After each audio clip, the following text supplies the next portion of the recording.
ওই যে জেঠি দেখা যাচ্ছে, হ্যাঁ হ্যাঁ, ওই জেঠি এপার থেকে ওপারে গেলেই ওপারটা নবদ্বীপ। আচ্ছা।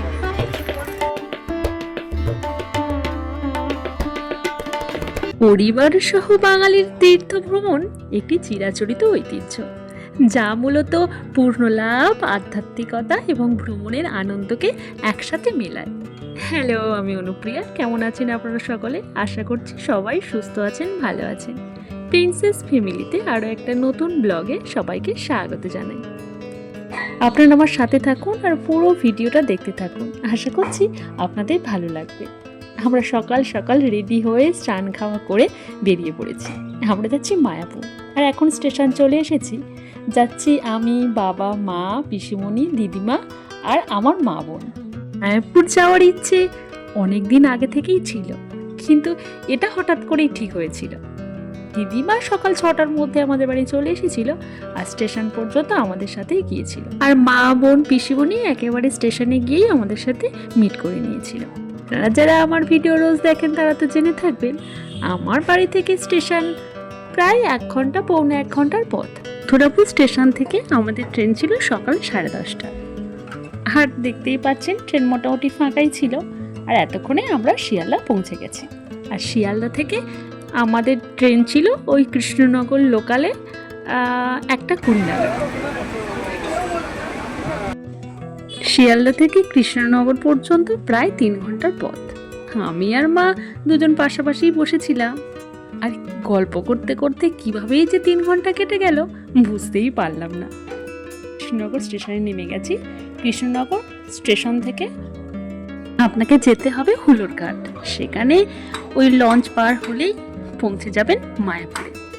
মায়াপুরে শুধু ইস্কন মন্দিরই নয়, আরও একাধিক জায়গায় বেড়াতে পারেন। হাতে একদিনের ছুটি পেলে ঘুরে আসতে পারেন মায়াপুর থেকে।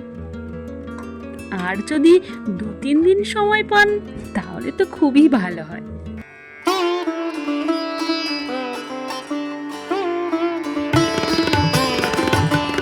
প্রায় 7-8 ঘন্টা জার্নি করার পর অবশেষে আমরা এসে পৌঁছেছি মায়াপুর ইস্কন মন্দির চত্বরে। আর এখানে এসে প্রথম যে আমাদের কাজ সেটা হলো থাকার জায়গা। বাবা আর হাজবেন্ড চলে গিয়েছিল কিছু কিছু ভবনে দেখতে, আর অন্যদিকে আমি আর বোন কিছু কিছু ভবনে দেখছিলাম রুম পাওয়া যায় কিনা। এটা হলো নামহট্ট ভবন। দেখুন প্রতিটা রুম বুক হয়ে গিয়েছিল, মানে প্রচুর তীর্থযাত্রী এখানে সব বসে রয়েছে, কোনো রুম ফাঁকা নেই। শেষ পর্যন্ত আমরা মন্দিরের থেকে সামান্য কিছুটা দূরত্বে একটা গেস্ট হাউসে ছিলাম। আমরা হোটেলে চলে এসেছি, আর এখানে এসে তো একদম রেডি। মামুনি খাচ্ছে, আমি তো রেডি হয়ে গেছি। এখন যাব সন্ধ্যা আরতির জন্য। দুঃখের বিষয়, প্রথম দিন আমাদের সেখানে পৌঁছে রুম খোঁজার জন্য এদিক ওদিক ছোটাছুটি করতে অনেকটাই লেট হয়ে গেছে। আর এখানে সন্ধ্যা আরতি হয় সন্ধ্যে 6টা থেকে 7টার মধ্যে। আমরা সেখানে পৌঁছলেও আরতি আমরা দেখতে পাইনি।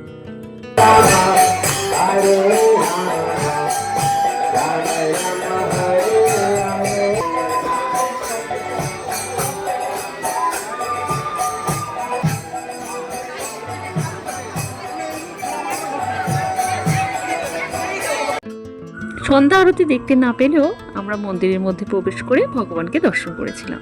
তারপর এদিক ওদিক ঘোরাঘুরি করে রাতের খাবার খেয়ে আমরা হোটেলে চলে এসেছিলাম। কৃষ্ণময় শুভ সকাল, রাধা মাধবের আশীর্বাদে নতুন দিন শুরু। মায়াপুর ধামের পবিত্র বাতাসে সকালের প্রথম আলো এক অদ্ভুত প্রশান্তি। একদম সকালে স্নান সেরে রেডি হয়ে আমরা বেরিয়ে পড়েছি মন্দির ক্যাম্পাসের দিকে। আর এই যে চলে এসেছি, পরিবারের সাথে পবিত্র ধাম দর্শনের আনন্দই আলাদা। মায়াপুরে আসবো, কপালে গোপী চন্দন দিয়ে তিলক আঁকবো না, সেটা কি করে হয়? এই সবাই মিলে কপালে তিলক আঁকা শুরু করেছিলাম।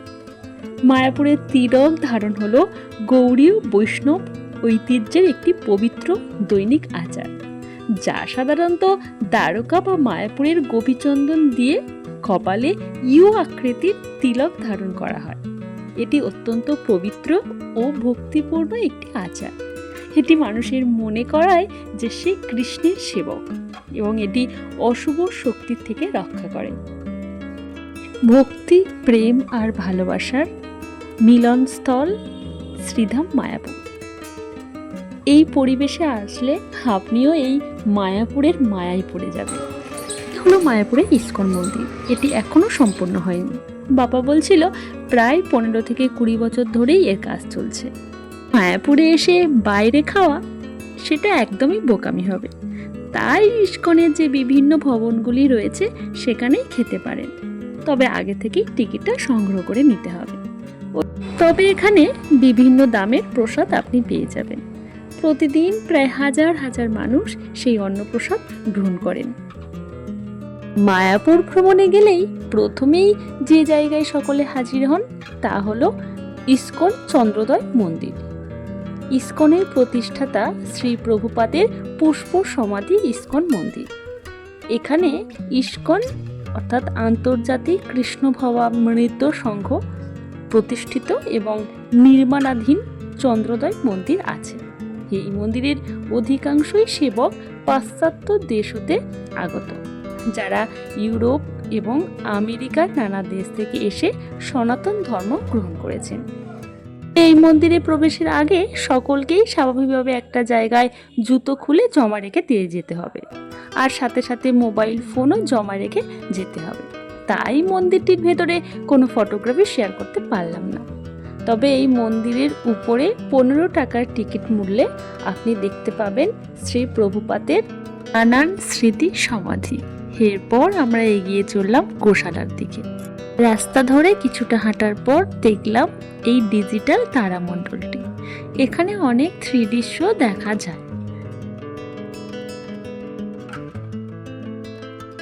এখন আমরা চলে এসেছি গোশালায়, আর গোশালা থেকে প্রাপ্ত ঘি, দুধ, দই, লস্যি আপনি পেয়ে যাবেন। আর উপরে উঠলেই আপনি দেখতে পারবেন দেশীয় এবং বিদেশীয় নানা ধরনের গোমাতা। এখানে প্রায় 300-এরও বেশি গাভী, ষাঁড় ও বাছুরের একটি পবিত্র আশ্রয়স্থল রয়েছে। দর্শনার্থীরা গোপূজা, গরুকে খাওয়ানো এবং গো সেবা প্রকল্পের অংশগ্রহণের সুযোগ পান। এখানে প্রতিদিন গরুদের চিকিৎসা, পুষ্টিকর খাবার, পরিচ্ছন্ন বাসস্থান নিশ্চিত করা হয়। এমনকি গরু, বাছুর, ষাঁড়ের জন্য আলাদা আলাদা থাকার জায়গাও রয়েছে।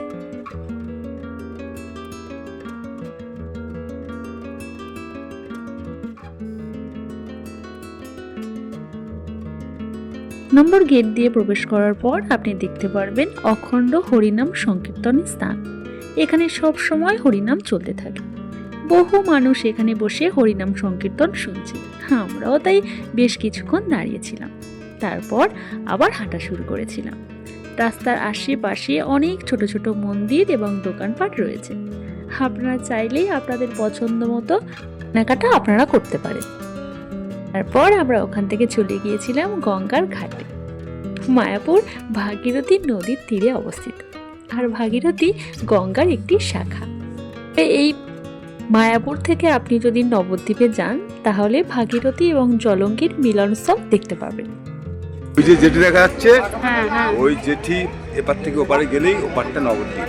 আচ্ছা, আর ওপার থেকে এবার বিভিন্ন রকম ভাবে গাড়িতে করে গিয়ে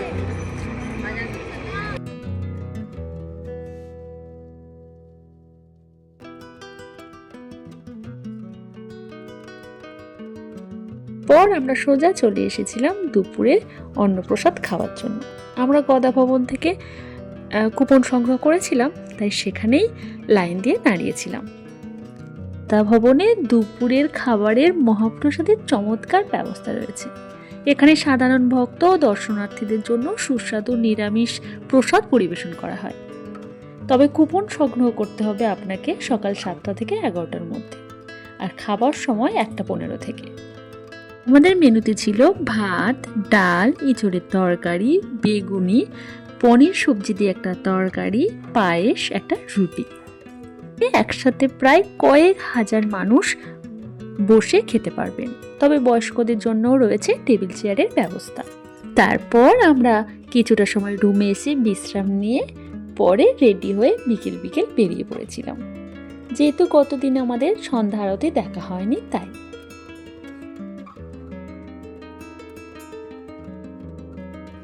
মায়াপুরের শান্ত পরিবেশ ও ইস্কন মন্দিরের পবিত্রতায় মন ভরে গেল। মায়াপুর ইস্কন সন্ধ্যা আরতি হল ভক্তি, আলো এবং কীর্তনের এক স্বর্গীয় মিলন মেলা, যা মনকে প্রশান্তি দেয়। সন্ধ্যাবেলায় রাধা মাধবের আরতি দর্শনে রাধাকৃষ্ণের প্রেম এবং গৌর আরতির মাধুর্য ফুটে ওঠে। হরে কৃষ্ণ মহামন্ত্রের উচ্চারণে মুখরিত সন্ধ্যা ইস্কন মায়াপুর সন্ধ্যা আরতি এক স্বর্গীয় অভিজ্ঞতা। তবে এই মন্দিরে প্রবেশ করার জন্য কোনো রকম ফোন আপনি এর মধ্যে নিয়ে যেতে পারবেন না। চেকিং করিয়ে তারপর ভেতরে প্রবেশ করানো হয়। মায়াপুর ইস্কন মন্দিরের ভেতরের প্রধান আরতির দৃশ্য বাইরে স্থাপিত বড় স্ক্রিনে দেখা যায়। ভক্তরা মন্দির চত্বরে দাঁড়িয়ে সেই লাইভ সম্প্রচার দেখতে পারেন। সকলের কাছে যেহেতু ফোন ছিল, কিন্তু ফোন নিয়ে তো ভেতরে প্রবেশ করার নিষেধ, তাই বাবা অনেকবার মায়াপুরে গিয়েছে আর আরতিও দর্শন করেছিল, তাই বাবা আমাদের সবার ফোন নিয়ে বাইরে দাঁড়িয়েছিল।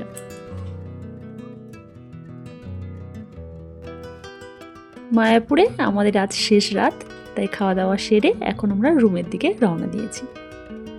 আর আকাশের অবস্থা খুবই খারাপ। আমার ভিডিও যদি আপনাদের ভালো লাগে অবশ্যই একটা লাইক করে দেবেন, বন্ধুদের কাছে শেয়ার করবেন, আর ভিডিওটা কেমন লাগলো অবশ্যই জানাবেন। আজ তাহলে আসি, দেখা হবে খুব তাড়াতাড়ি পরবর্তী একটি নতুন ভিডিওতে। আপনারা সবাই সুস্থ থাকবেন, ভালো থাকবেন, টাটা।